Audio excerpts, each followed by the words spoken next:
recording. We are good to go. I am going to do the turn.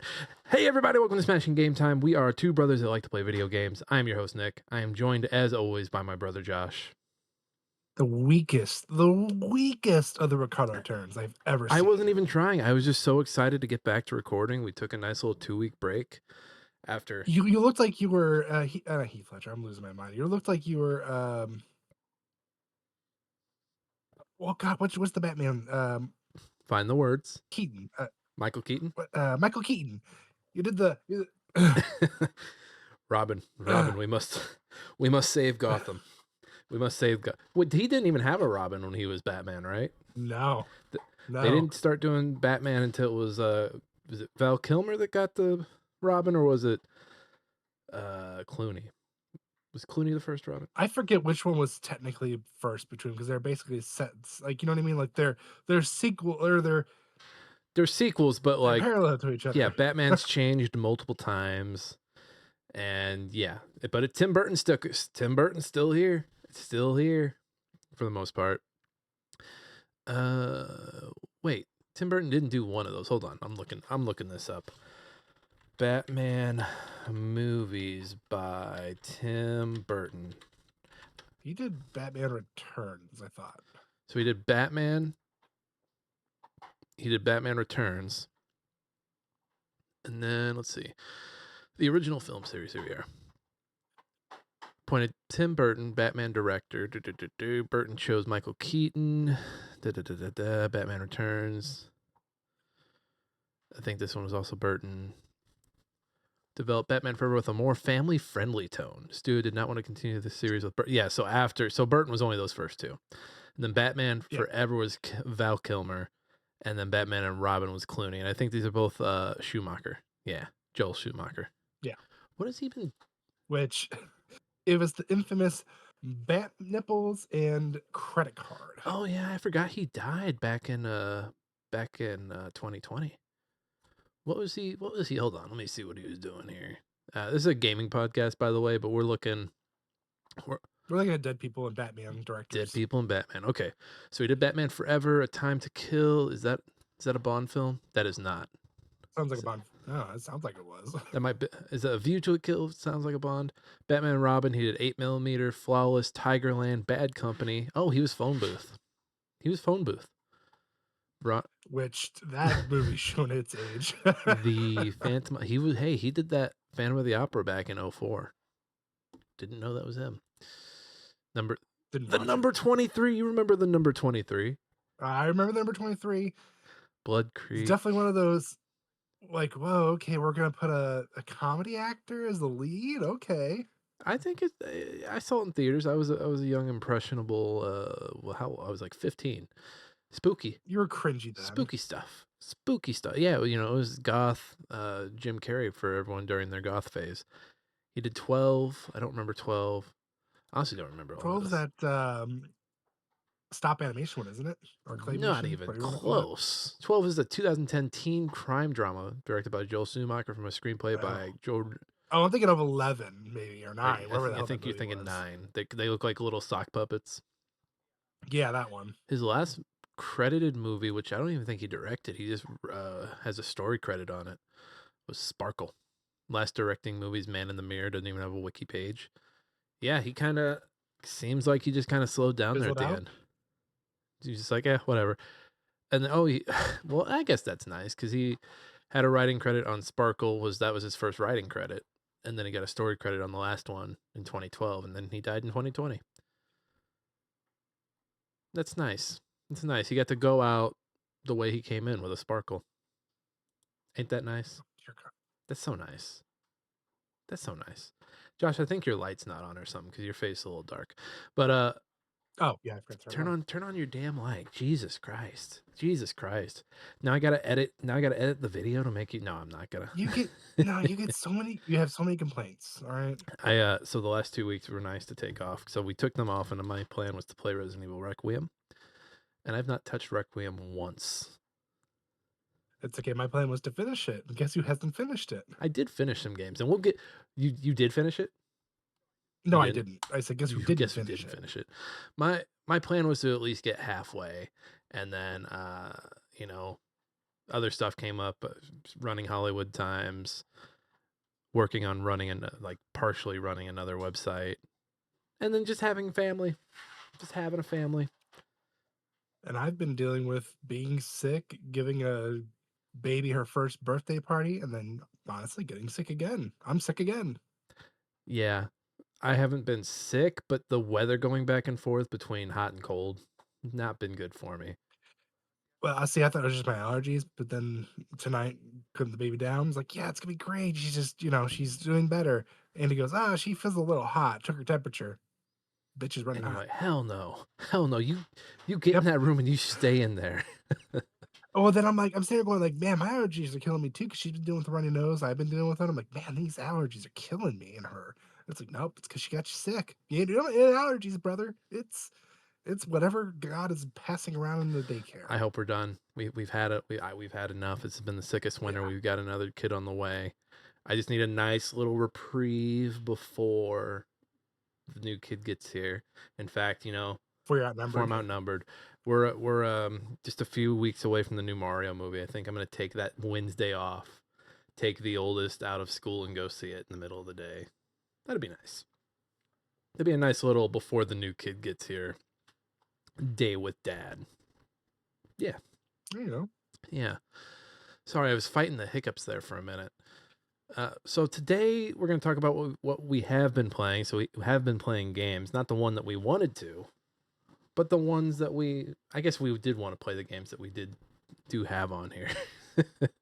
And then after that, we're going to catch up on a bunch of news and call it a day. We've got so much news to catch up on that I was like, we don't need a third segment. The news will be the third segment. And then, of course, we'll finish up with a meme and get out of here. yeah.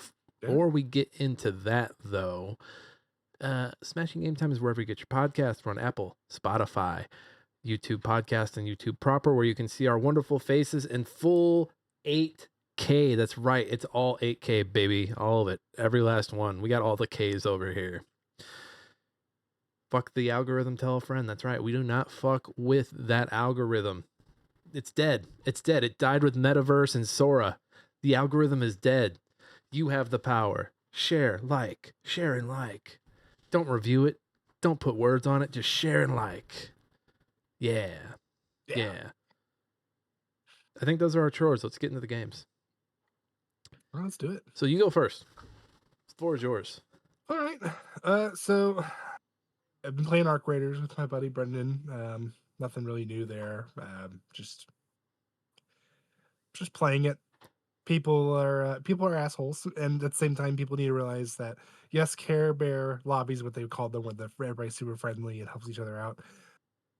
Those are probably long and dead. It's probably a good thing because yeah, it was nice at the beginning to at least get you used to it, but it's not truly a PVE game. It's a PvPvE. Does it feel like since Marathon came out and everything I hear about that is like no matter what you see somebody you shoot? Does it feel like that's kind of carried over from Marathon? People are hearing the stories from Yes, I Marathon and mean, they're like, "Oh, I kind of so want it to be that." and that's how it was for Tarkov. Is when you got on there, just because someone who does the wiggle at you, because a long time they didn't have in-game voice chat. It was you identify friendlies by Mhm. wiggles, which is just the side to side. Uh, Yeah, you basically always like, okay, you hear somebody or see somebody, you shoot them. You don't ask questions. You just start blasting away until they're dead or until you hear the death throes or screams. Have there been pieces of you playing Arc Raiders and hearing all these Marathon stories where you're like, "I kind of want to check out Marathon." Not really. Um, I'm I'm I'm kind I'm of all for it. Like I keep hearing stories like, man, like the art style, just the look of it. I know Bungie, for how I feel about Destiny, I know Bungie's really good when it comes to shooters, and so I'm like, man, I'm kind of getting that itch, kind of getting that Bungie I, itch. I think I'll probably let the hype die down a little bit. I mean, as much as I want to, like I've already got. I mean, I haven't even finished Resident Evil. I said that is the game I'm going to sit down. I'm going to play. I'm not going to let the internet ruin it for me. Fingers crossed. I still did a pretty good job. Nothing has been ruined for me. Not yet. But I'm not yet, but I'm struggling here. I mean, there's just so much going on. I finally I finally went out and got it for the PlayStation because that was bugging me. I wanted it for the PlayStation forever. Oh, right, Requiem or Arc Raiders. Yeah, Okay. Requiem. No, Requiem. All right. Um, So you had to but I'll get to restart the that. game, basically. Yeah, but I'll get to that. But yeah, Arc Raiders, I think it's finally getting its what it is truly meant for. And I feel for those who are like, man, I love the Care Bear lobbies. Don't get me wrong.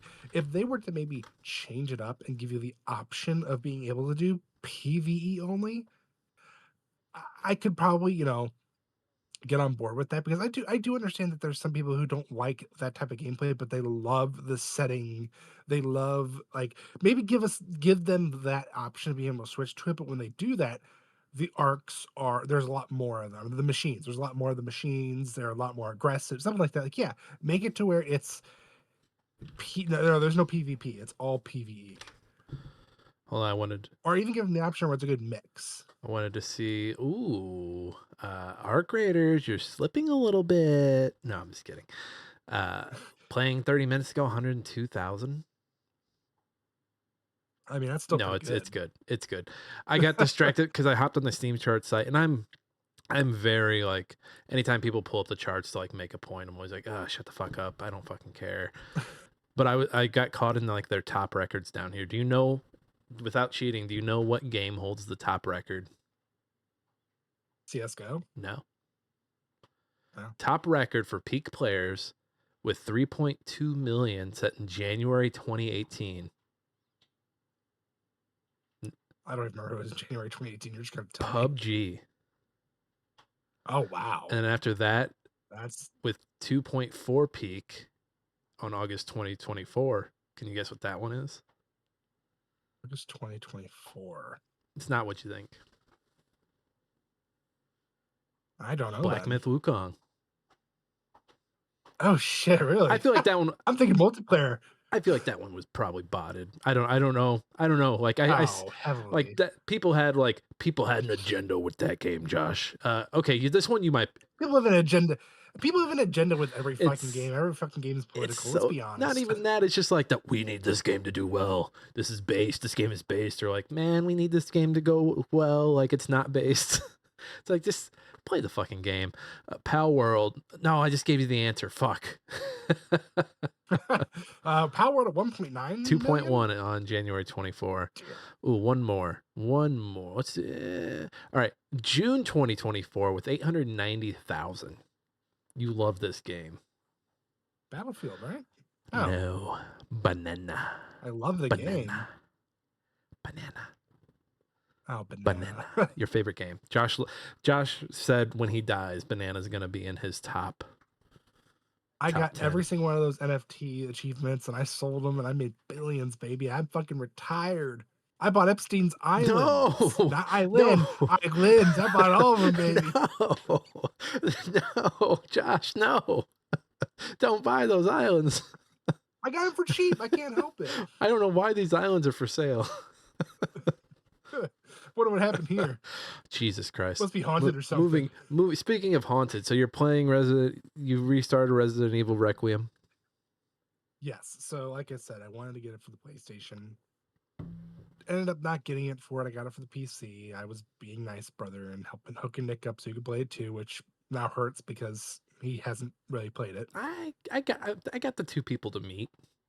It's like an hour of gameplay. No, that's not even an hour. That's like 30 minutes. You cheap bitch. So I'm finally back to Grace back at the first half, or not the first half, the second part, like after she meets Leon. So basically where you're at. I've already done the whole west side. I'm now going to the east side of the building. Most of the game takes place in that building, right? That I don't know because I've tried to avoid spoilers. Okay. I just know that like a lot of the I would say I'd say it's the first half at least. A lot of the footage I've seen is like, oh, they're in like a hospital setting. Oh, there's the guy with the gurney that like is like a one-hit kill guy. Like I any video I've seen of Requiem has him in it. And I'm like, oh, he must be like a formidable foe. The giant girl. The giant girl, but also the zombie with like he's wheeling around like the blood bag. Oh, that's just a random zombie. That's not even like a special dude. That's just a random zombie. Really? Because I've seen videos where he's fucking shit up.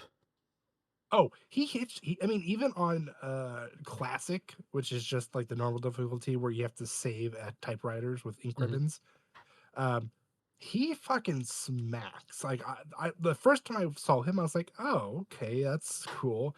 You know, I tried voiding him, and then he got pissed off. He ran at me, threw that shit at me, and it took almost all my health. Yeah, I've seen videos where people, like, use him to kill every zombie in the area.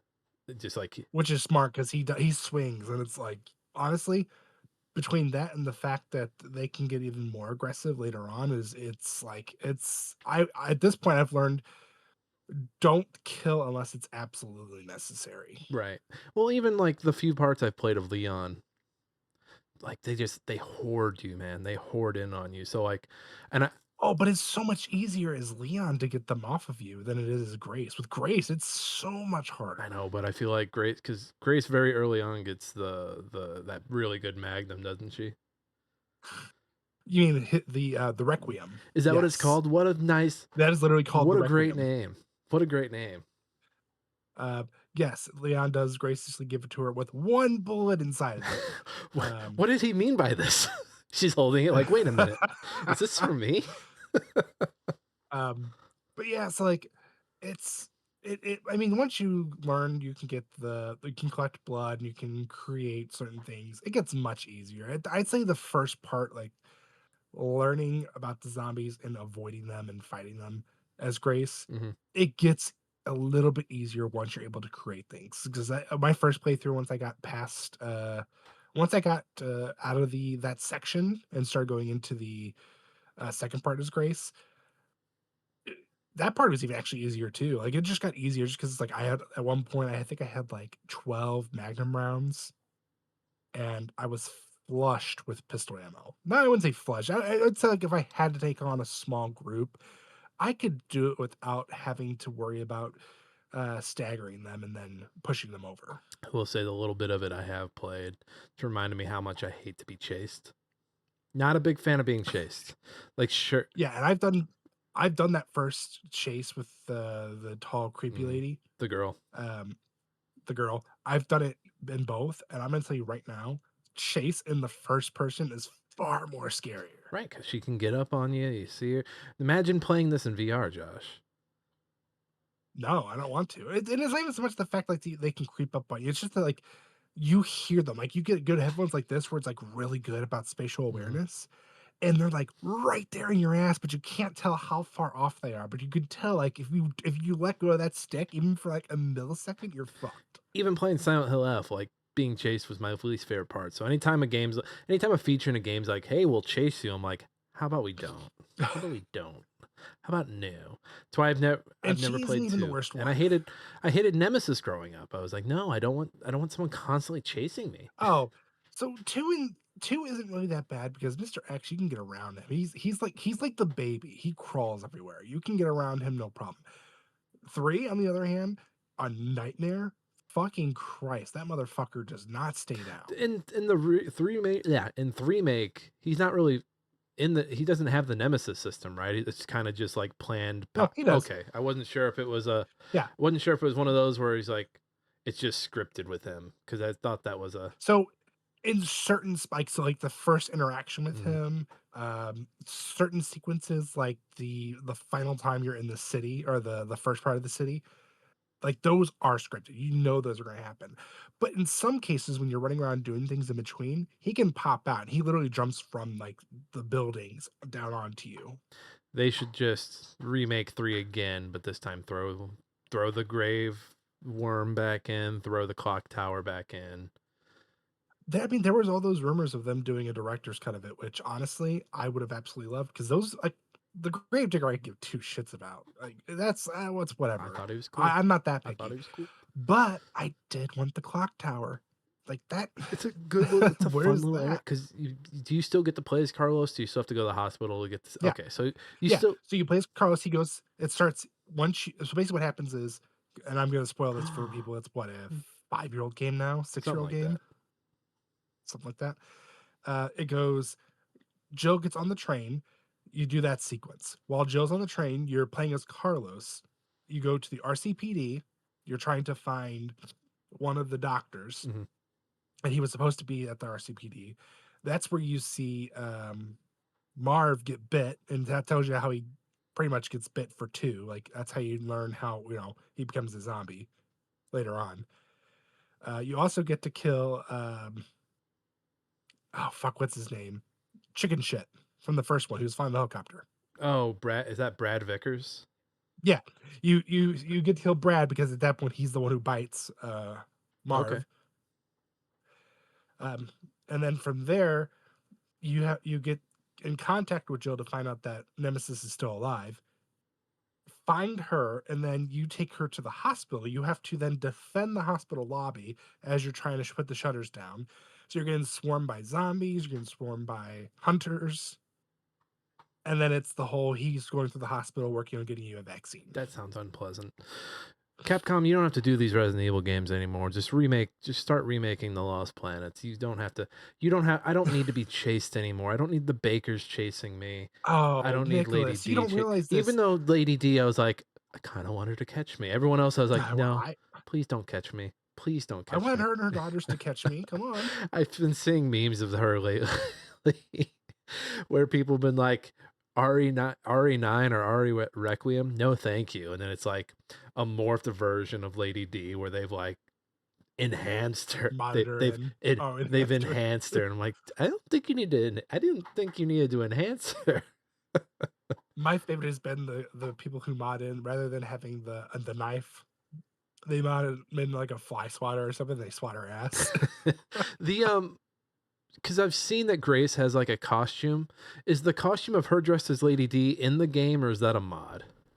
That's a mod. The only one that I know of officially, because I obviously haven't looked at everything. I haven't gotten all the unlocks. The only one I know of is the pre-order, which was the Okay. Apocalypse costume. Because I kept seeing screenshots of her in that costume, and I was like, did Capcom really just do the fanfare and like throw in the Lady D costume?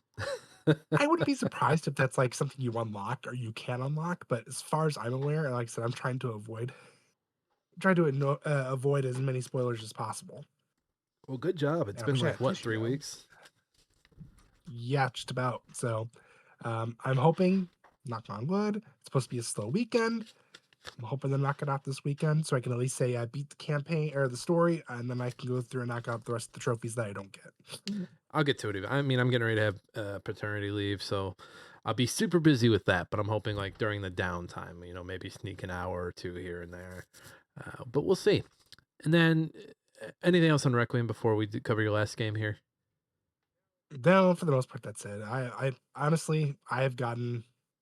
I will admit that when I tried playing on PC before I finally said screw it and got the PlayStation copy, I was just finishing or assuming finishing the RCPD. I finally found like not the plot twist, like the thing that it was pretty much going towards you kind of catch Mhm. on with what's going on. I got to there and then saw somebody from Leon's past. I have my assumptions, but I will not say what they are. We will have a Love his one liner with it though. Hilarious. we will do a full once we both finish this game sometime this year. We will do a full spoiler cast, and we'll spend the whole episode talking about Resident Evil. 2027, It's baby. coming. We'll eventually get there. 2027. It will happen. Uh, Josh, why are you playing this other game? Why are you doing this to yourself? I thought you were over this So game. okay. While I was letting Resident Evil download, I'm like, okay, I need to do my monthly grind because I have the PlayStation Plus. I got to get my free games, and I've got the middle, not the low tier, but the medium Mhm. tier. So I get also like their catalog. So they had a bunch of games go on there, and they had a couple. And I was like, oh yeah, I need to add these. Yeah. Also realized they got rid of a couple. And I was like, damn, I kind of wish I finished those now. I didn't realize you guys were going to take these off so Which quickly. ones did they get rid of that you Who knows? wanted to go back to? Well, like the Ascendant, I still have to do like the DLC Mm. trophies, or not the Ascendant, the Ascend. Yeah, I know. I knew what you're talking about. Yeah, I have a physical copy, so it's not that big of a deal. But when I saw that, I was like, oh shit, I should probably. It made me change my mindset. I was like, fuck, I probably should do some other stuff. And look, I saw they added the Hollow Knight something version. It's like their PS5 version where it comes with all the DLC, And are basically. you enjoying this, or is it tormenting you? No, actually, I enjoy it more on the PlayStation right now than I did on my Steam Deck, and especially more than I did when we were streaming it. Oh my god, I don't know it was why. terrible streaming it. I yeah, I don't know why. I literally I have not died to a like all these other bosses that like me and you have played against and we died. Like the mantises, you know how many times we fucking died to them? A lot, yeah. A lot. I did not die to them once. I've blocked out so much about that game just because I was having such a bad time. It's like repressed memories. So if you tried to talk to me about anything in the first Hollow Knight, I'd be like, I don't know what you're talking about. I've I've Like never played that literally, game. I wouldn't go in like, oh god, this is gonna be torture, but I probably need to sit down and do it. I'm actually enjoying it. I don't know if it's because it's on a bigger screen. I don't know if it's because with this version they added some tweaks to it. So like, for example, and please correct me if I'm wrong if you remember it. I When don't. you've got them, you're probably not going to. I remember playing it and then to like the maps. Like, okay, I bought the maps, so I have all these locations. I don't remember there being a quill. I was able to buy a quill to fill in all the spots. I remember the markers being there. However, when I bought them, I don't remember them working. Yeah, I have no, Now they automatically set uh, themselves. Like where you had to find shops and stuff, those markers weren't working for me before. And I literally looked at back at my Steam Deck and saw that they weren't working. And it's up to date. yeah, I don't know. That I version. don't I don't know. I don't know if maybe you're playing a different version of the game that's like, well, you will fill this in for you because we know it kind of sucks that you have to do all that. Yeah, I assume it was like it's their I don't assume, I know. It's their like game of the year edition, let's call that, because that's basically what all these other developers do is they'll basically throw on like, hey, this is all the DLC, this is all this, blah blah blah. They definitely did that. And honestly, quality of life wise, this is so much better. I actually know where everything is at because everything is well labeled. Yeah, I mean that's That alone has made this game so much easier. I mean even like you still do some work to put the map together in Silk Song, but I remember enjoying that map a lot more. Like, oh, I'm not having to work nearly as hard to do anything for this Yeah. one. Yeah. So like it's and even just like how everything moves, it's so much smoother. And I assume that's because it's in 60 frames per second. And I want to say with Steam Deck or like the PC version, it's stuck at 30. I honestly couldn't tell you. Just everything feels smoother. The dashing feels better. It looks vibrant. I'm like I said, there compared to my PC that I've played on before, which has a 4K monitor, and at one point I had a 3090 running in it. Yeah, man, I don't know what to tell you. I don't think there's any like maybe if I go back to Hollow Knight I'd enjoy it, but I just remember anytime I've played that game not having a good time with it. Yeah, and I felt the same way. With this right now, I'm like, man, this actually it truly feels like a Metro like, before I didn't feel like it was a Metroidvania. I felt like it was a very much like a Souls-like more. Now I'm like, this feels like a Metroidvania. I finally get the itch. I'm enjoying the scratch. Enjoying the scratch. I is there a dash like there's a dash, but is there like a Yeah, run? Can you run in that game or is it just like your slow little walk? it's your slow little walk, but you can get a badge that basically makes you run faster, which I have Okay. on. Yeah, I would need that because I remember that walk being way too slow. I don't know, man. Oh, I've got it. Just thinking about No, no, Hollow I get Knight. it. Oof.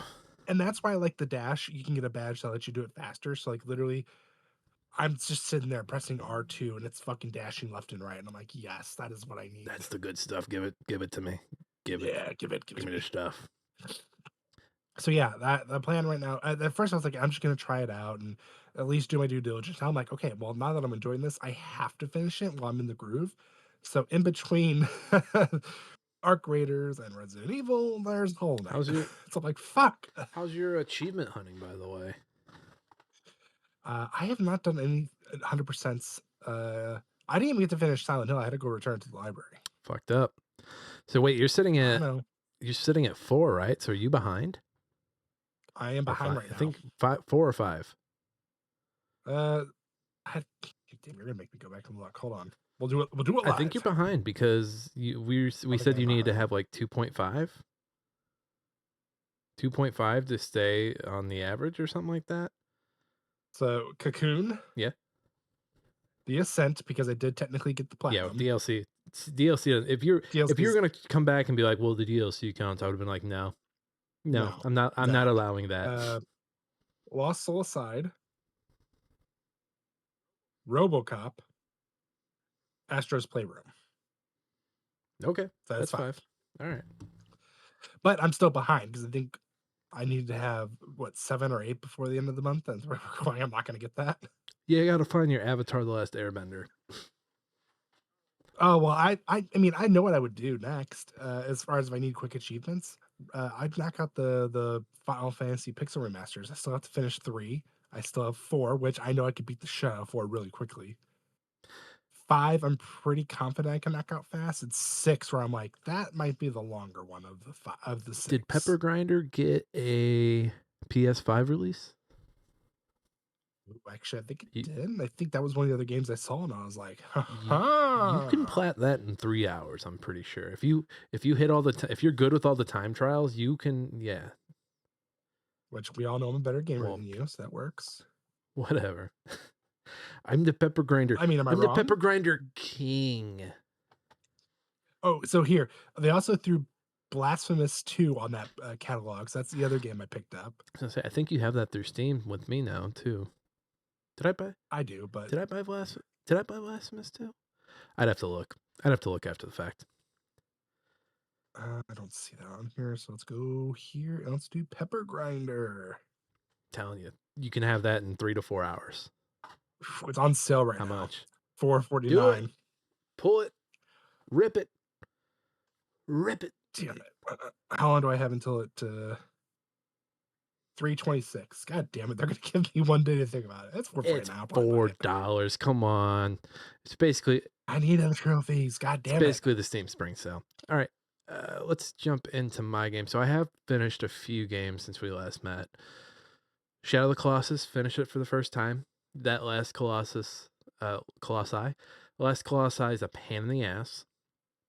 Very janky. As most are. Very janky, just climbing up him and timing it right and jumping from hand to hand to face. But then once you're on top of him, it's just like, all right, I just stay up here and stab him. If you fall, I want you to die. Very, very good ending. Yeah, man. Still got that juice. I still see why people hail that game as high as they do.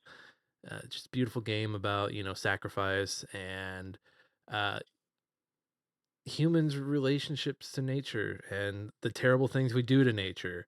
And then just, the rituals that we hold, and then comparing us to it's just enough ink has been spilt by it. I'm not going to say anything new where people are like, oh my god, he's found a new angle. No, I haven't. It's just a beautiful game that's got some jank. It's got some jank on it. I hate driving aggro with the triangle button. Stop it. Team Eco, stop it. Why are you doing this to me? I don't like it. I did start The Last Guardian. I actually started that right before the podcast. Played about an hour. Got out of the initial cave. Again, with the triangle button, they have you jumping with the triangle button in this one. Because they hate you. They're like, no, you don't get to jump with X. No, no, no, no, no. But you know what?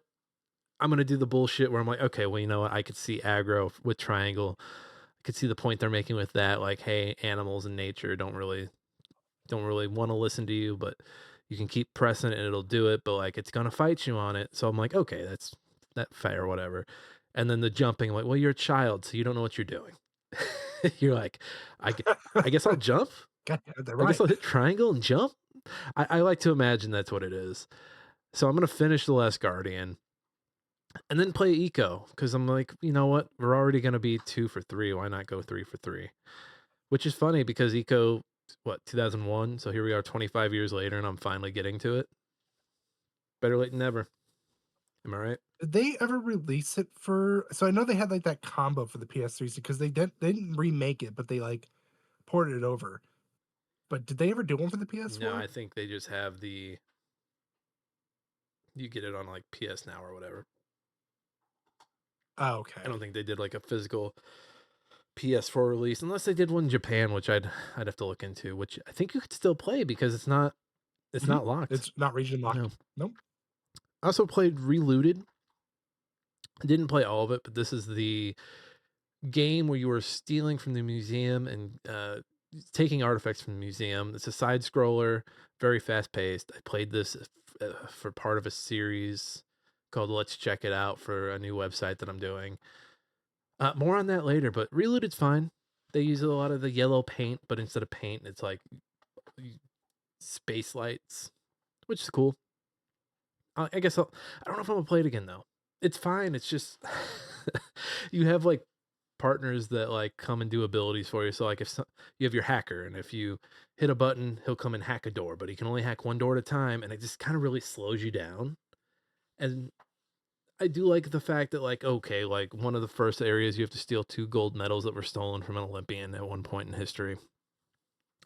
And you have to like set up your path for like how you're going to grab two before you leave the museum. You can Mhm. also accidentally exit the museum or the building or wherever you're at. You can accidentally exit without it. And then you're like, and then you're escaping, which is fine, but it's just like, well, don't give me the option to escape without the thing. At least have me grab one and be like, hey, you idiot, you needed both of those, or hey, you're only Or at least give you like a, "Hey, are you sure you wanna leave?" yeah. Maybe I got one of those the first time and I don't remember, but I just remember accidentally leaving the museum twice and being like, "Oh shit." Like this on two I'm separate gonna say levels, with on two you separate levels. yeah, I'm gonna say with it doing that twice, that there probably wasn't a thing. And I didn't really get to pay a lot of attention because it was for a series and we were bullshitting while we were bullshitting and talking while playing it. But it seems like a fine game. Been one of those games where the weirdos on Kotaku in action talking shit and talking about the Steam charts. Again, it's one of those scenarios where those chuds on that website or on that sub are like, "Man, why does the mermaid need to be black? Get your own Oh, IP." Jesus And Christ. then here's an IP featuring a BIPOC cast, and it's like, "Well, now we're gonna shit on it because you got your own thing." It's like, fuck off. I'm starting to think you guys on Kotaku in action are just racist. I'm starting to think they're just racist, Josh. Yeah, weirdos, man. I finally had to mute that sub because I stay on there. Like I You stay on there for the memes, no but now you're no no like, no no "Okay, no this no. is" I'm not letting you put words in my mouth. No, the I stay on there just to see how stupid they can be, and it's nonstop stupid. I'm like, all right, I have to turn this off. This is too much. I can't do it anymore. I'm done. I quit. I am Spider-Man no more. But yeah, Reloaded's fine. Go play it. And then I've also finished High on Life and High on Knife, the DLC for the first one that came out 2 years after. And I'm going to do some spoilers here on High on Life. So, High on Life ends with you sticking Kenny up the bad guy's butt to blow up a bomb. And for those who don't know, Kenny is voiced by Justin Roiland. And he's Creeper. He's a Creeper. And you're like, so I'm sitting there playing it. I'm like, oh, they're going to kill Kenny. This is perfect. Like, you don't have to like write him out because everyone wanted to, especially after what he did, you want to like kind of separate, and you're like, okay, this is perfect. Yeah. They don't have to separate. They already took care of it. He survives. He survives at the end of the game, and then the DLC, which takes place 2 years later, which I think also came out 2 years later. They've just written him out nonchalantly, like your character is misplaced Kenny and can't find Kenny, and that's it. That's it. That's it. I kinda like that a little better though, because now it's like, "Yeah, totally fuck you, dude. We're completely disassociating We're from done you." with you. We're gonna get a new gun voiced by a new person. We're not even gonna try to find someone with the same voice. We don't fucking care. You're gone. And yeah, man, High on Knife is the DLC. It's kind of the horror based DLC. It's kind of got some System Shock vibes. You're on a ship. Everyone's kind of zombified. Turns out the ship is alive, or it's like a blobus. It's. I enjoyed it. I don't enjoy Knifey as a character. I think he's a little overused. You're like, "Just stabby, stabby, stab. Oh, give me in his guts. I'm gonna stab him. I'm gonna stab him. You know what? Now that Go ahead and turn the knife on yourself and just start stabbing give me, yourself." ooh, get me into Gene's soft belly. I want to stab him. He's a funny because it's like, Jesus Christ, all he wants to do is stab It's people. fine. It's harmless. It's good harmless violence. So as funny as the game is, it is a bit grating as a shooter, just because the guns aren't the most fun to use. And then once you get past a certain point, you get I'm forgetting the guy who shoots his children. His little children that like attack. You get him. Oh, he's creature. You get creature, and then you get let's do it, and that's all he says is let's do it. Let's do And it. they're both very overpowered, and you get to a point where you're like, oh, I don't need these other guns. I don't need these guns at all. I'm. It's kind of like the Toy Story meme, like the I don't want to play with you anymore. Yeah. Like the only reason I wanted to keep using Gus is because he's voiced by JB Smoove. I was like, yeah, yeah. Like I like JB. But what High on Knife does really well is it gives you a reason to keep using your guns. It also makes some quality of life changes. So when you're responding to a character, it's not just you randomly responding and the gun you're holding is responding. It's you responding with a gun, like picking a gun to respond, and they respond the way Mhm. they would do it. I'm like, yeah, that's cool. And like the guns that aren't talking, you can actually see them this time, and that's something that carries over into the sequel. So you can see them making changes that actually go into the next game. Which High on Life 2, I've started. I'm about an hour, 2 hours in. Your sister's a bounty hunter. Like there's a bounty on her head. So you stop a bounty hunter from killing her, and you become this big bounty because the rule is bounty hunters don't hunt other bounty hunters. And so now you're out trying to clear your name. Pretty clean cut set story. You get a skateboard, which I thought was going to be annoying, but actually getting around with it's pretty fun. No new guns yet on my end, but you start with Sweezy and Gus. I think that's it. Yeah. And it's fine. It's a fine little balance. I want to see what the new guns are. High on Life did add a gun that was like 3 little guys shooting balls, which is fun. I kind of miss that gun because you could like combo it and shoot faster if you were bouncing stuff off and comboing it right. Hope it comes back. We'll see. But yeah, I've got an hour in that. No Requiem. No Requiem on my end. Mm. I've been a bad gamer. I am sorry. I will try to get some Requiem in. But that's what I've been up to. Just a lot of. Just glad to get some games off my list. Looking to get a few more off by the next time you see me. But these websites, man, they're killing me. They're So demanding. so demanding, killing me almost as much as this camera that keeps changing temperature on me. Do you see this? Yeah, I do see It's it. driving me. Every time I look over, I'm like, is it my camera or am I having a stroke? No, it's your camera. We're gonna invest in a new camera for you. I mean, I've got the 4K. I just need to plug it in. No, no. It's for those who are love watching Nick struggle. We definitely need to start we're gonna start a GoFundMe. Uh, we're gonna get him like the medium tier Logitech, not the standard like 1080p. We're gonna give him the 4K. You want to see him struggle in 4K, guys? Come on, Yeah. 200 You want to bucks. see every part of me struggle. Josh, thank you for sharing your games. You got some news for us? Oh boy, I got lots of news. Oh boy. Read all about it. Latest football scores. Morning paper. Morning star. Paper, mister? It's time for old news. All right, what do we got first here? We're gonna knock off some of these more depressing ones first. Epic Games is cutting over 1,000 jobs. Yeah, came out today. This is a game developer article written by Chris Kerr. Um, yeah, so and we'll talk about. There's another story about this later on that we're going to talk about, but uh, this past season or this downtick, I guess technically, of Fortnite has really made um, Epic Games open their eyes and go, yeah, we gotta start cleaning house again. Even though we said we were never gonna do this again, they're doing it again because they're struggling to make money. Well, I don't want to say they stopped innovating, but there's been a heavy lean on collabs. Like the only news I've seen of Fortnite in the last year is, hey, we got K-pop Demon Hunters. Hey, Superman's on this battle pass. Hey, this, hey that, hey this, hey that with a collab. Nothing so much on the like a new season would drop and you'd see like, oh hell, they added angel wings and folks are flying and the game looks crazy. Mhm. And the meme, the line you'd always see drop is like, this is Fortnite? This is still Fortnite? What? And they were still innovating a little bit. They added I don't want to call like a Rocket League mode innovation, but they added Rocket League, they added Lego.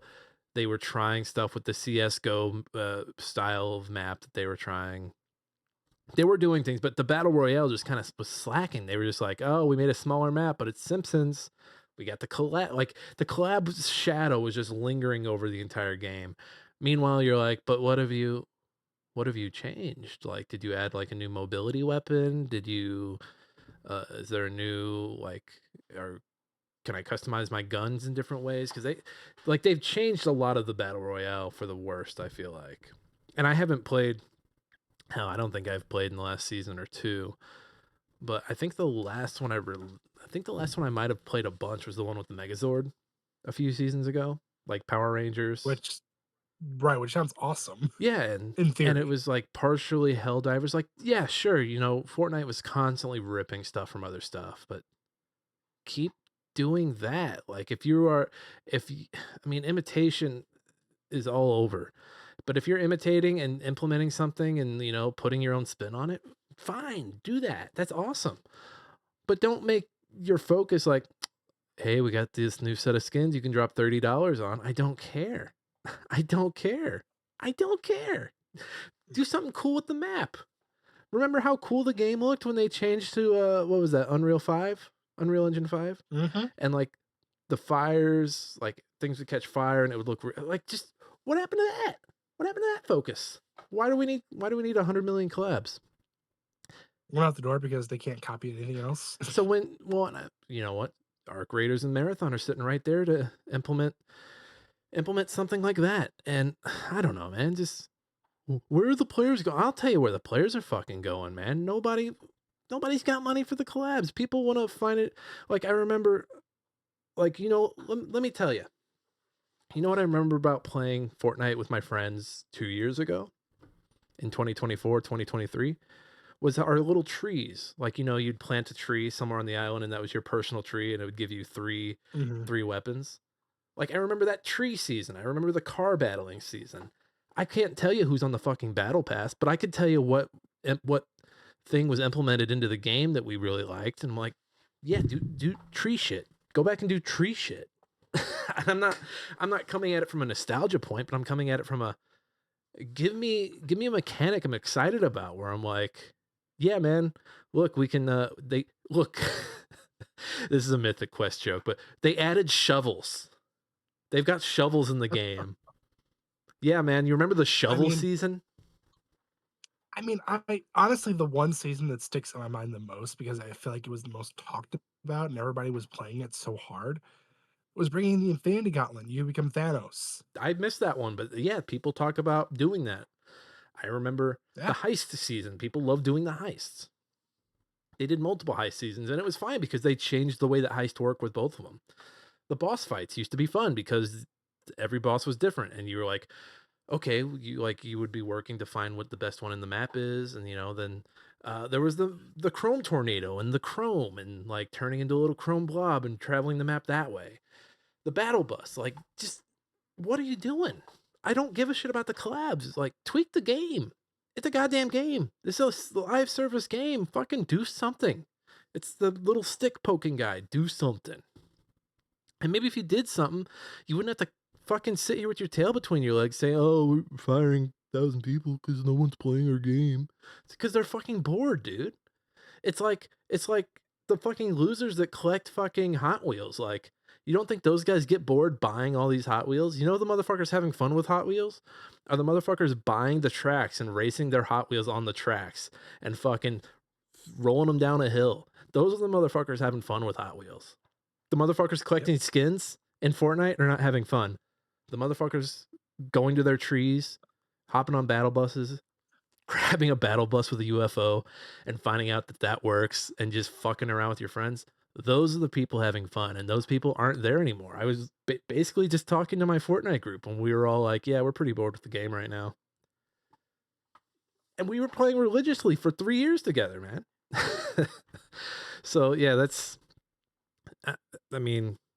hearts go out to all those affected by the layoffs. Hopefully y'all land on your feet somewhere in the industry.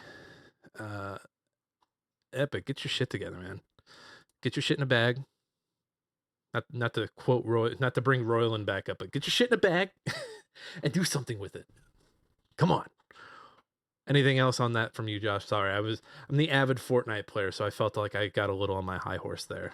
Oh, Little on that's my okay. You're good there. little on We're my soapbox. we're gonna move on to a little bit more depressing news. We're almost through, guys. We're a third of the way there. It's all depressing. Uh, Ubisoft ends game development and Tom Clancy's studio Red Storm, resulting in 105 job losses. So these Yeah, is this the same team that did Rainbow Six Siege? these are the ones who did Advanced Warfighter. They helped in development for Ghost Recon, all the Rainbow Six games before the latest one, I'm pretty sure. So for the past decade, they focused on games like Werewolves Within, Star Trek Bridge Crew, and Assassin's Creed Nexus VR. Those are like the big ones they worked on VR wise. And then their most recent project, which got canceled in 2024, they were working on was the Division Heartland. Dude, Division Heartland sounds kick ass. You give me a Division game, take all the RPG shit out of it and the numbers over the head. But you said it like in St. Louis, you said it in Chicago. Yeah, man, let's fucking go. Set it in a small town. Set it in a small town and you're just fighting for that small. Yeah, man. Yeah. Oh wait, it's been canceled. Never mind. I'm not excited anymore. Yeah, so like for the most part, like they had some development of a couple of games the past, 15 years, but for the most part, they were like a glorified like, hey, you're gonna go around one helping us with development in certain things. Like they helped with a lot of the Far Cry games. They helped a lot with obviously the Division,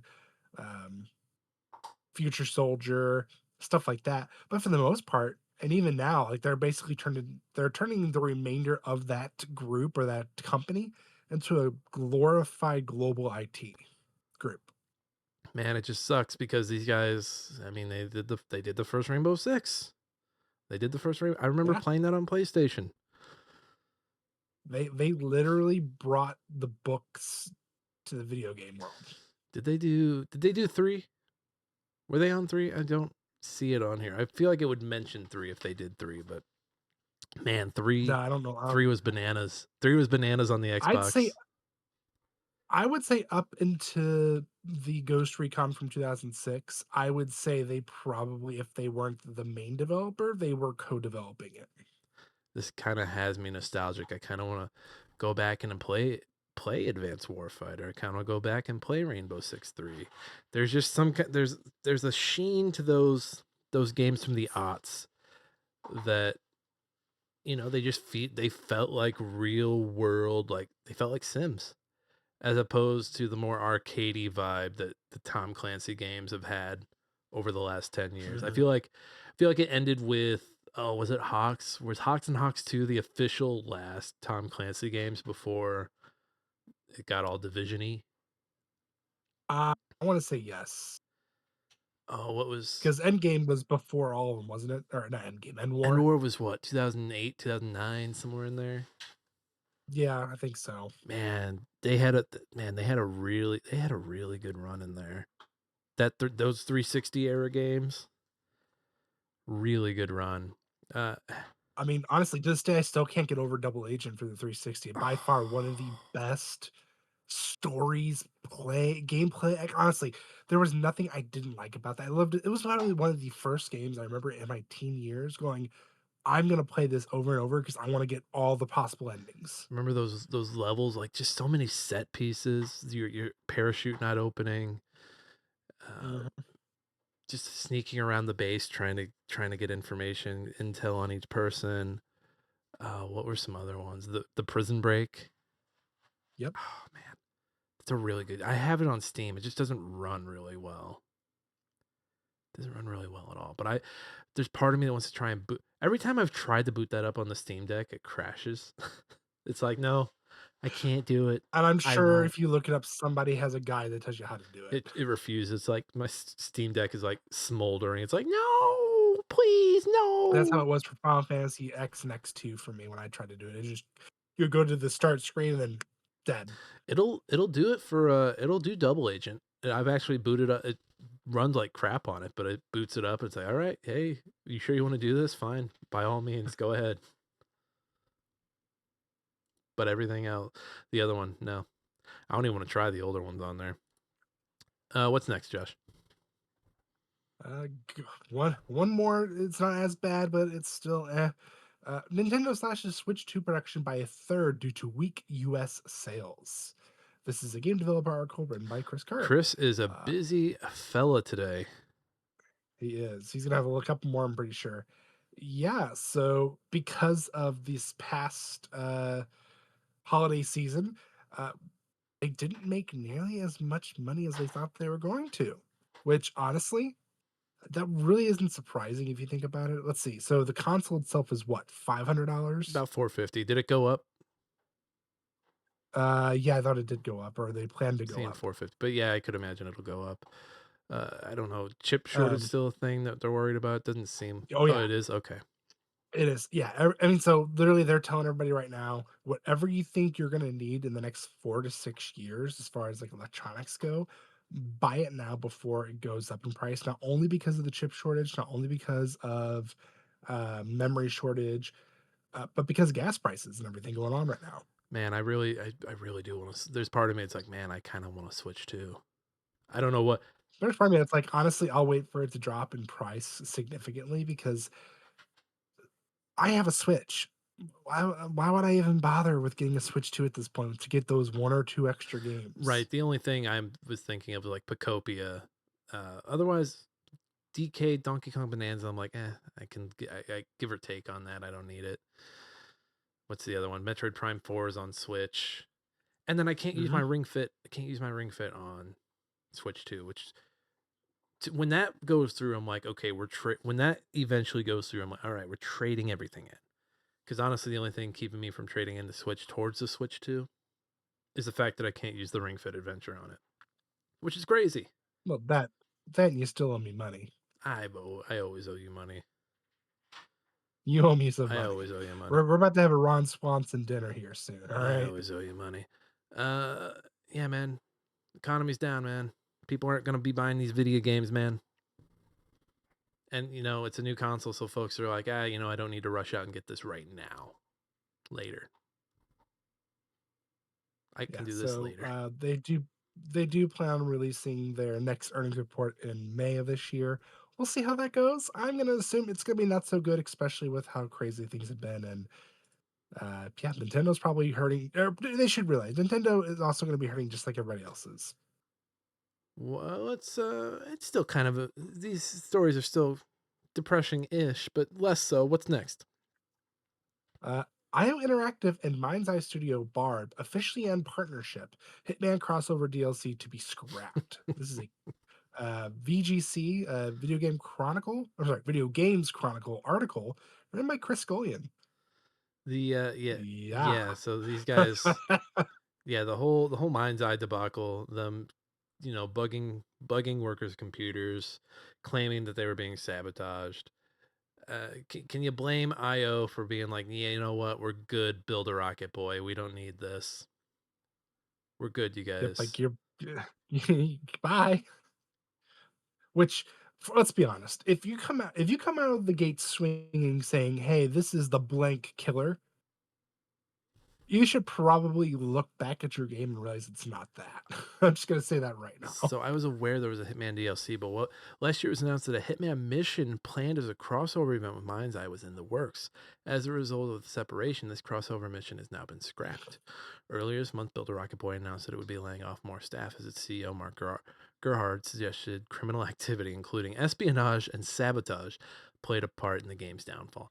Man, CEOs just can't get out of their way these days, man. They're doing so bad that folks like Mark Zuckerberg are trying to build an AI CEO to try and do better than him. What a fucking loser. Both. But yeah, this the same guy who couldn't build a universe in VR wants to now make an AI CEO. Make that make sense. You failed at your last 3 projects, Mark. Calm the fuck down. I don't think that's What a healthy. fucking loser, Mark. Disconnect. Get off. Get out of here, man. Get out of here. Josh, what do you got next? We got some good news finally. Here we go. Atlas to raise salaries and reduce fixed overtime. This is a game developer article written by Diego Arguello. Yeah. So while all these other companies are letting people go and saying like, "Hey guys, it's not us, it's you." Atlas is coming back saying, "No, we understand that these programmers, these developers within our groups make our company what it is. And you guys have done so well these past few years with Persona 5 and Metaphor Refantasio and God, everything else between them that I can't even think of at this point." They basically said, "No, like, we're gonna make things right for you guys. And we don't even need a union to do it. We're gonna do it So ourselves." this sounds like a Sega's been doing some really good stuff. Sega has been has had a the appearance of being a good run place. And just reading this, back in November, Sega, the parent company of Atlas, announced a similar salary increase for its employees via GameIndustry.biz. Also, starting in April of this year, entry-level salaries will start from around 330,000 yen, the same as Atlas. For existing full-time employees, Sega said it will be revising the base salary by an average of approximately 10%, incorporating a portion of bonuses and revising its flexible compensation system according to the role. So yeah, man, it just sounds like, sounds like good business practices are followed by stuff like I don't know, man, just like making good business decisions turn out they keep people happy and keep people in your talent pool instead of I don't know, what everyone else over here is doing, trimming the fat. And I'm air quoting that wasn't me being gross, that was things I've said from business, things I've seen business people say. Trimming the these business folks got to do better.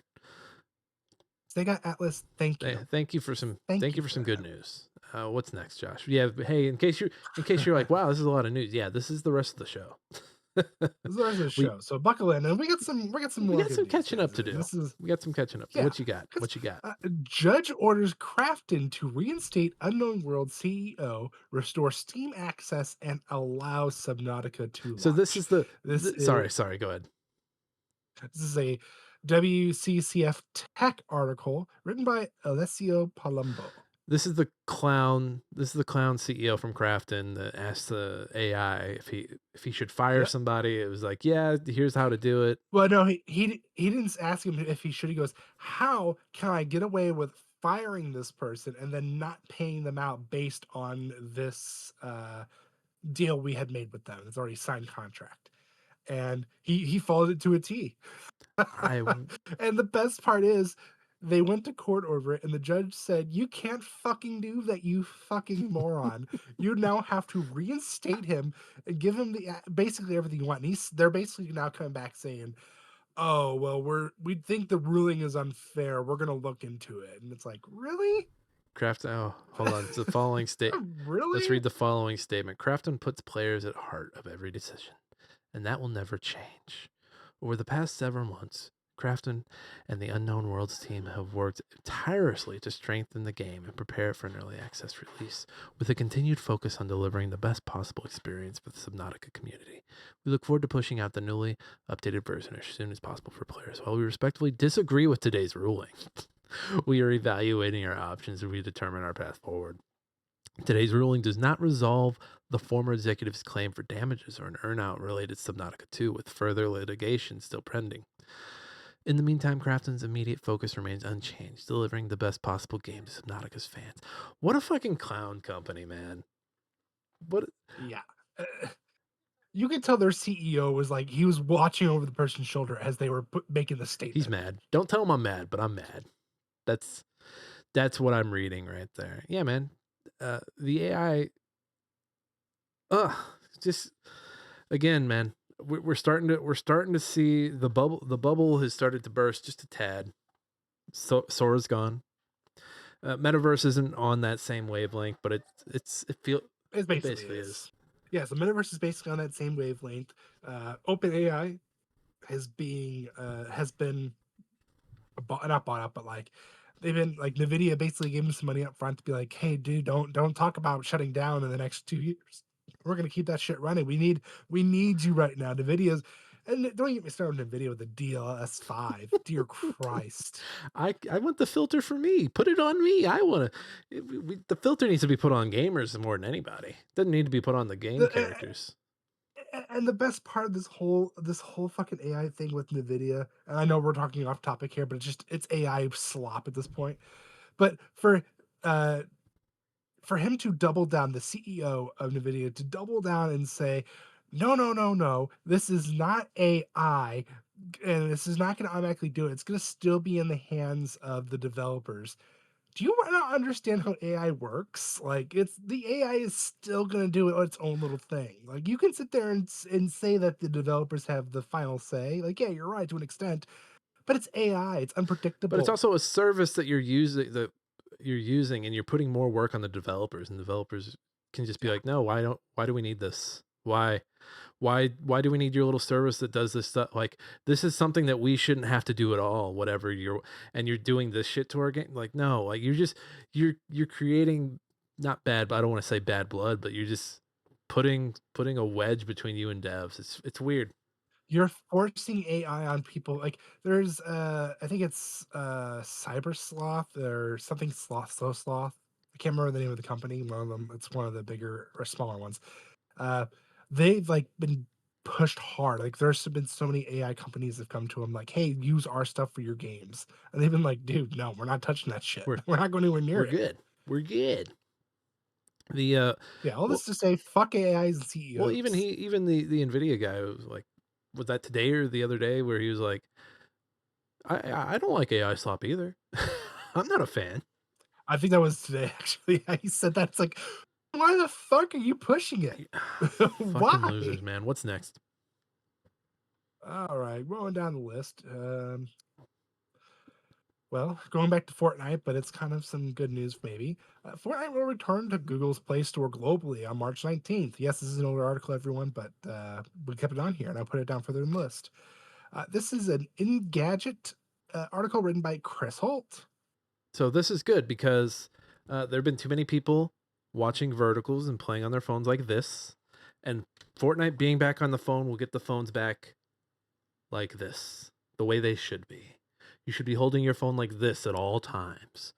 All times. If I see you holding your phone like this, I'm going to beat the soul out of your body. But if you hold it like this, wait, what if they're doing this though? No, you have to hold it like this. Yeah, sideways.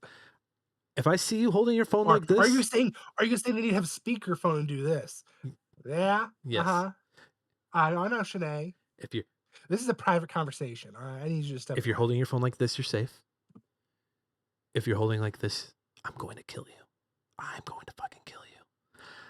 I do not condone any of this, and we here at Smashing Game Times don't condone any actions that the co-founder Nicholas Kaufman. It's all satire. It's satire, Josh. It's satire. But for real, verticals. Goodbye.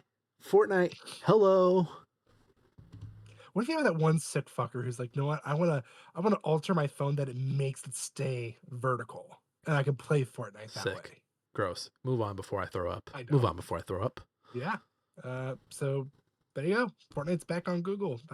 Do that as you will. Go play your phone vertically. Now, do it. What's next? Moving on. The nearly 20-year-old PS3 just got another system update. Version 4.93. This is another Video Games Chronicle article written by Chris Scullion. I'm going to guess this is just a security update. For the most part, I would say it's to prevent or make it more difficult to jailbreak the console, which is what they also say in here. I would also say it's them gearing up to get ready to remove the network from PlayStation, since they're gearing towards removing that. It's all about going where this is the PlayStation Store. This is not the PlayStation Network store. I wonder if there's going to be any, when they finally say hasta luego to the PS3, I wonder if there are any games locked on there that you can't. Like, one that I always think about is Fat Princess, because you heard a lot about it when PlayStation was starting to get into more of the indie type arcade shit. And I do wonder if there are some games that are going to be lost. Maybe not. Maybe they're really good about moving. They're like, hey, if you have this here, you can play it on PS4, PS5, da da da da da da. But who knows? Honestly, I imagine this is probably gonna be one of the last few updates we'll ever see for it. Because based on this one, so I'll get further on the article. Please note, Blu-ray disc. To play Blu-ray disc, your PS3 needs a renewed Blu-ray player encryption key. So legally, they might have to do it a couple more times. I say that like I don't know all the. I'm not gonna read every fucking agreement or terms of services. Uh, my assumption was always they're just making it a little more secure. They're also just gearing towards getting rid of that network, which is going to span from. I think it's starting in PS3 because I think with PS2 is just PlayStation Online, PSO. so they don't have to PSO. worry about anything there. Yeah, but then PS3 all the way up to PS5 right now has PSN, and they're getting rid of that network. So my assumption is they're gearing towards basically being able to drop that network from the Just name. sunsetting it and Yeah, focusing on PS4 and PS5 for the foreseeable future. But hey, still crazy that 20 years on, still getting updates. I know, it blows my mind. I'm actually I want to say this real quick. So I just ordered a PlayStation 3 Slim. Original or bust, man. That original one was beautiful. I have got the original too. I've got all three of them now, or at least all three variants. I don't have every single model, but I've got all three variants. I've got the Super Slim, I've got the original, and I'm gonna have the Super. I actually have the Super Slim. It just doesn't work. It's a yellow light of death one. So I ordered this one because it was $40. I'm like, yeah, I might as well. Shit, and it works apparently. And I plan to mod it actually. I remember just, going to someone's house and seeing the original PS3. It's kind of like going to someone's house and seeing the PS5 now because you're like, holy shit, that thing is huge. I still think the PS3 is honestly the more like when I saw it, I was like, holy fuck, that thing is Yeah, huge. it's fat. It's a fat fucker. It's girthy. PlayStation 5 is just tall. Like if you have it stand like how they display it, it's just tall. I remember at your old place, like leaning back in the chair and it being next to my head and looking back and like, yeah, and going, holy fuck, that thing if is this big. falls, it's killing me. It's going to smash my fucking head in. Yeah, I still think the PS3 is the one that got me like going, fuck me, Jesus. And then looking at like the Slim and the Super Slim, I'm like, wow, like it really opens your eyes how well developed they turned the PS. Like the fat one used to be a beast, used to be a heater, and then they had the Slim come out and it was a little better in some things, but still a heater. And then the Super Slim, it was just like, I know it was very last minute, it was a top loader, but my God, I love that Super Slim, the way it looks. Oh, Sorry, nothing beats the original PS3. And then for the 360, it's that first series Slim that they did. Ooh, with that little boop, beep, beep. I've got both of those versions too. Ooh, I might have to come over and touch your I might have to come over and touch your 360 and just boop it. I just need to boop it. I got that one for $10. I just need to boop it. Just let me boop it. I'll let you boop that. My 360. All right, we're in the home stretch. We got two more here. Josh, what's next? Two more. One more layoff. Battlefield developers laid off by EA months after Battlefield 6 shatters records. This is a game developer article by Chris Kurgan. Busy man. Busy man. Yeah. So yeah, Battlefield 6 shattered multiple records. I still think it's a really good, like they brought back how it felt. Like to me, it's not like Battlefield 4. Battlefield 4 still has a place in my heart. Same with Battlefield 3. And even like you look at the bad companies. But I'd say it was a good like Battlefield 1 replacement because Battlefield 1 was a lot of fun too. But yeah, they shattered multiple records with this. And yet they still had layoffs because of it. Yeah, so it's like these are internal changes, because sometimes you'll see an announcement like this and it'll be like, oh, the consulting company or the consulting blah blah, we brought them in, now they're gone. No, this is actual folks, that have salary and job within EA. They're not on contract. Yeah, man, I think, when Hi-Fi Rush came out and Microsoft was like, yeah, this is pretty successful, really good for us. And then a few months later shut down Tango Gameworks. I just think it was kind of a mask off moment for the industry, just because it was like, oh, you can have a successful game and they're still going to shut you down. And it was nothing new. I mean, you can always look back at stuff and see like, oh, like success means nothing. They're still going to find a way to let you go. And now I think the modern realization was when that happened to Tango Games a few years ago. And now everyone's just like, oh, that you can do that? Okay, well, we're also Jack Welch. We're going to, oh, we made a bunch of money. Cut. We need these numbers to be high. We need these numbers to be high next quarter. And if we cut a bunch of people, they'll be even higher. Blah, blah, blah, blah, blah. And these dipshits don't realize, yeah, sure, the number will go up for a little bit.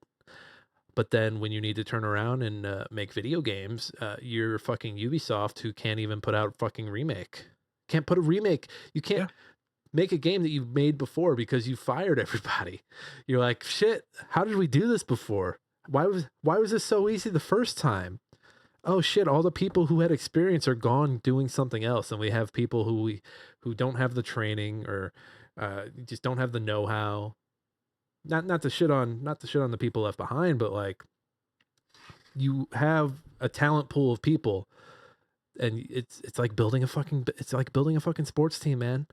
You bring in the rookies learn from the old guard moves on to do whatever the fuck they're going to do, and then the rookies become the old guard, and that's just always been the way it is.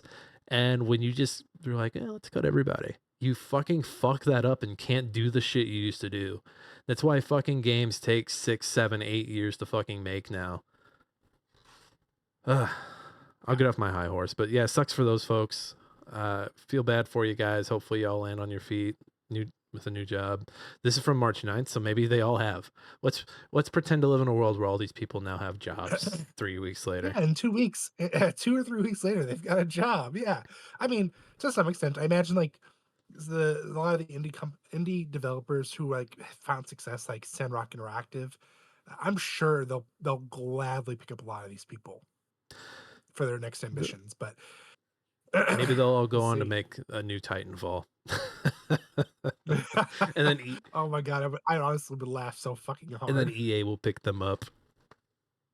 Fuck. Back in that shit again. What's this last one, Josh? Get us out of this last one. Get us out of this no good, bad, very awful news day. Last one. Mega Man 11 actor won't return for the next game in the series because Capcom refuses to work under a union contract. This is a PC Gamer article written by Andy Chalk. Yeah. So Capcom has been under a lot of fire, honestly, this month in general, in March. So they're refusing to work with unions, which is already a huge no-no because between voice acting, developers are now starting to push really hard about getting unions involved. I think even in a lot of the sales groups are also starting to develop their own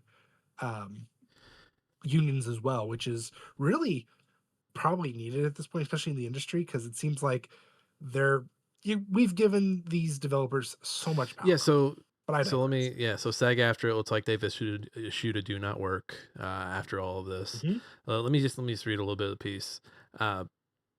Veteran voice actor Ben Diskin, who provided the voice of Mega Man in the 2018 release Mega Man 11, says he won't be returning to the series because Capcom refuses to use unionized voice actors. Diskin isn't the original or only voice of Mega Man, but Mega Man 11 is both the most recent and best-selling entry in the game's series.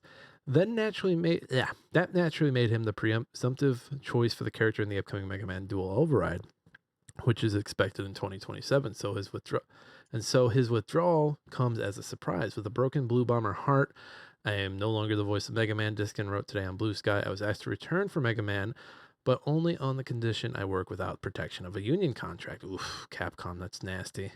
Leon S. Kennedy's voice actor doesn't believe AI can replace human performance. I hate when you saw the meme also but it's it's same size. I completely missed that. I was told there are full AI protections in place that guarantee in writing that my voice will never be used for AI development, but was also told with certainty from Capcom that the project will not go union. Diskin's statement comes the day after SAG-AFTRA union issued a do not work order for Mega Man, saying Capcom has failed to initiate the signatory process that must be completed before the union will authorize its members to begin work on a project. The union warned that any members who do not who do work on the game while the order is in place may face disciplinary action. The bigger issue for Diskin, though, is that while Capcom has promised that AI protections will be in place, there's no way for him as an individual to hold it to those terms. The only way to enforce non-union contracts like this involves personally taking giant companies like Capcom to court and suing if I thought they used AI. I don't have the mental, emotional, or monetary strength to survive a protracted legal fight. Because he's a voice actor. That's Capcom's game right there. Like, oh, you're a voice actor, you can't afford to sue us, so non-union or get out of here. In my heart, I want to believe Capcom would never use AI, but in my head, I'm aware that basically every major corporation is looking to incorporate generative AI to save money. Video games industry is facing record layoffs and huge amounts of uncertainty. I need union contract to feel safe. Don't we all, buddy? I agree, 100%, man. The rise of generative AI and its embrace by some game makers is a real problem for voice actors, which is why it was such a huge sticking point in the nearly year-long voice actor strike that only fully concluded in July 2025. That was a long year.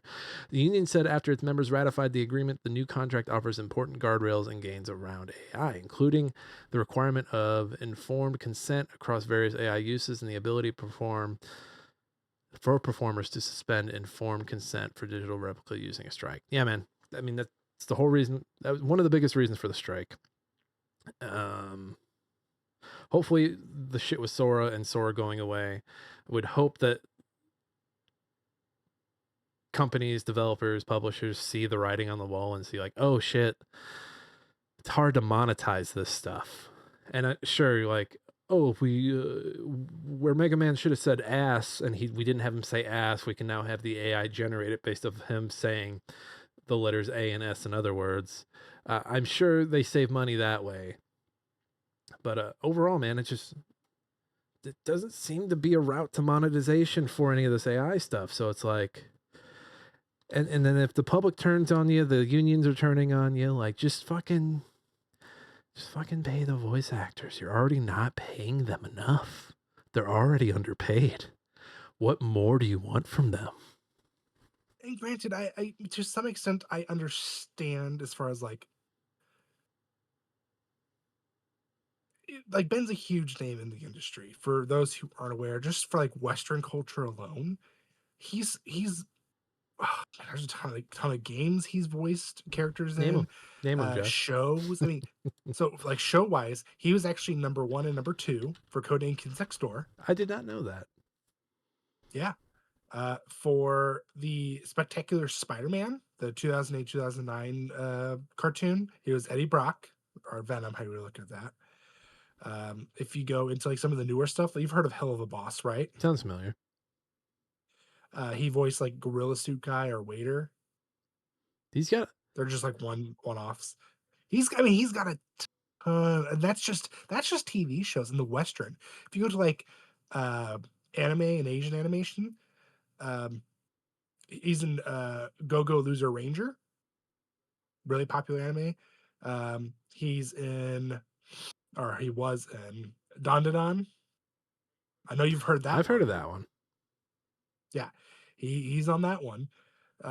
He's also in was in, because I think it's a one-off. I can't remember. It's still going, or was still going at the time. Demon Slayer. Wait, was he in? So he Boruto?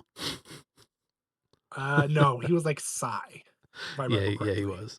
He was the Sasuke replacement, the pale Sasuke. And he was also, it was like he was Urusiki, so he played multiple characters. Yes. And then for games, he's been doing games forever. I mean, Tony Hawk's Underground, Ratchet and Clank Going Commando. Yeah, so this is a journeyman of voice acting. Yeah. I mean, hell, he was in TV back in the 80s. Like late 80s, but he was in it. He was on TV. Tony Hawk's Underground for the games. PsyOps. Did I see PsyOps? I missed it. Whatever it was. But yeah, man. Fuck off with that shit. Just pay your fucking voice actors. Let them have a union contract, Capcom. We've all been giving you compliments this entire time. Come on. Get your shit together. On Capcom, goddamn. All right. We made it through the longest news cycle of all time. This is why we didn't do a third segment. I'm glad we didn't. But Josh, thank you for pulling all that. It was mostly miserable, but I'm okay. Are you okay? I mean, we got to make fun of AI and CEOs for fucking shit up. Yeah, I'm pretty happy. I mean, yeah, the layoffs suck, but honestly, there is not the only industry that's suffering from it, and it's not going to get pretty anytime soon, especially with everything that's going on, and that's been caused by the U.S. So like, it's gonna get a little bit rougher before it gets easier and better. So just buckle up. Wait, are we the bad guys? Yeah, we're definitely the bad guys. We here. are the bad guys. All right, Josh, you got a meme for us? Oh, I certainly do. Me time. All right, take us home. Take us home. When you use others / AI instead of doing it yourself. I meant to put work, but I'm realizing in hindsight I forgot. Whatever. It is for those who have not seen it. There's a lovely video of Goofy going on trial for murder. Highly recommended if you haven't seen it. But I did that with the I'll fucking do it again. And it's Chang Hong Kim. He is the CEO of Crafton. Oh, I'll fucking do it again. He's notorious. So like this is not the first time he's done something like this, as far as like done some shady practices. That's why I put the others in there. Apparently he's done lots and lots like shit that's like, why is this man a CEO? Like, why has no one stopped him? The thing I always go back to is, they always talk about like the money we can save. Like, look, we can have this can do the job of blah, blah, blah, blah, blah. And it's like, okay, well, sounds like it can do your job too. Like, well, no. No, it sounds like it can do your job. No, like, let's be honest. If you're going to sit there and say a machine can do my job, it can do your, trust me, it can do your job. Like my job's a lot more complicated than your job. What do you do for a living? But I'm the decision maker. Like, you make decisions. Yeah, I definitely can do that. We got an AI for that. Well, this is really high level. No, it's not. No, you sit there and you write all this code to make nothing turn into this beautiful scene being played. What you do is you say yes or no to that. That's it. That's everyone should just start applying for CEO jobs. just walk into a building like, hey, I'm here to apply to be your CEO. What do you do? Oh, I can boss around the AI, fire people. Yeah. All right, why not? we've reached the end of the show. I'm all AI'd and bad newsed out. Let's do our chores here at the back half. Everyone, you can find me on bluesky@nickkaufman.com. It's also my website where I have a bunch of words that you can go read, including my stuff at Hard Drive, some of my stuff at Hollywood Times. Go check out Hollywood Times. That is, the website for that is hwoodtimes.com. You can also find me on Twitch and YouTube at NickFatKnight. Josh, where can everybody find you? You can find me anywhere and everywhere. I'm Josh Saying. We've also got the website, smashinggametime.com. Podcast lives there. The words live there. I want to thank Alex Marvin Clark for our awesome intro song and outro song. Hunt him down. Go check out his SoundCloud. It is down in the show notes. We are going to get out of here. My ears are getting hot from these headphones. I need to take them off. Everybody, this has been Smashing Game Time. We hope you had a smashing great time. We'll see each and every one of you next time.